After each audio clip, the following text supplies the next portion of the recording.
राज्यावर शोककळा, पण पुसदमध्ये मात्र जल्लोष.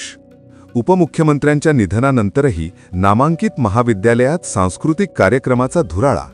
एकीकडे राज्याचे उपमुख्यमंत्री अजित पवार यांच्या विमान अपघातातील निधनाच्या वृत्ताने संपूर्ण महाराष्ट्र सुन्न झाला असताना, दुसरीकडे पुसद शहरातील एका नामांकित शिक्षण संस्थेत मात्र सायंकाळी उशिरापर्यंत सांस्कृतिक कार्यक्रमांचा थैथयाट सुरू असल्याची धक्कादायक घटना समोर आली आहे.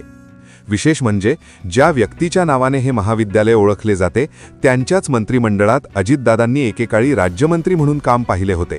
तरीही या ऐतिहासिक धाग्याचा विसर पडत दुखवटा बाजूला सारून सांस्कृतिक कार्यक्रम सुरू राहिल्याने शहरवासियांमार्फत तीव्र संताप व्यक्त केला आहे. उपमुख्यमंत्र्यांच्या निधनानंतर राज्य शासनाने त्वरित 3 दिवसांचा शासकीय दुखवटा आणि दिनांक 28 जानेवारी रोजीची शासकीय सुट्टी जाहीर केली. या काळात कोणतेही मनोरंजनाचे कार्यक्रम होऊ नयेत असे स्पष्ट संकेत आणि नियम असतानाही पुसद शहरातील या प्रतिष्ठित महाविद्यालयाने रात्री 9:30 वाजेपर्यंत सांस्कृतिक कार्यक्रम सुरू ठेवला. या घटनेत सर्वात वेदनादायी विरोधाभास म्हणजे राजकीय पार्श्वभूमी.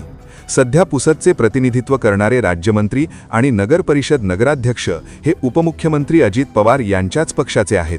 ज्या नेत्याच्या पक्षाची शहरात सत्ता आहे त्याच नेत्याच्या निधनादिवशी त्यांच्याच पक्षाच्या स्थानिक नेत्यांच्या वर्चस्वाखाली असलेल्या शहरात एका नामांकित महाविद्यालयात असा कार्यक्रम पार पडणे ही संवेदनशून्यता असल्याची चर्चा आता पुसद जोर धरू लागली आहे.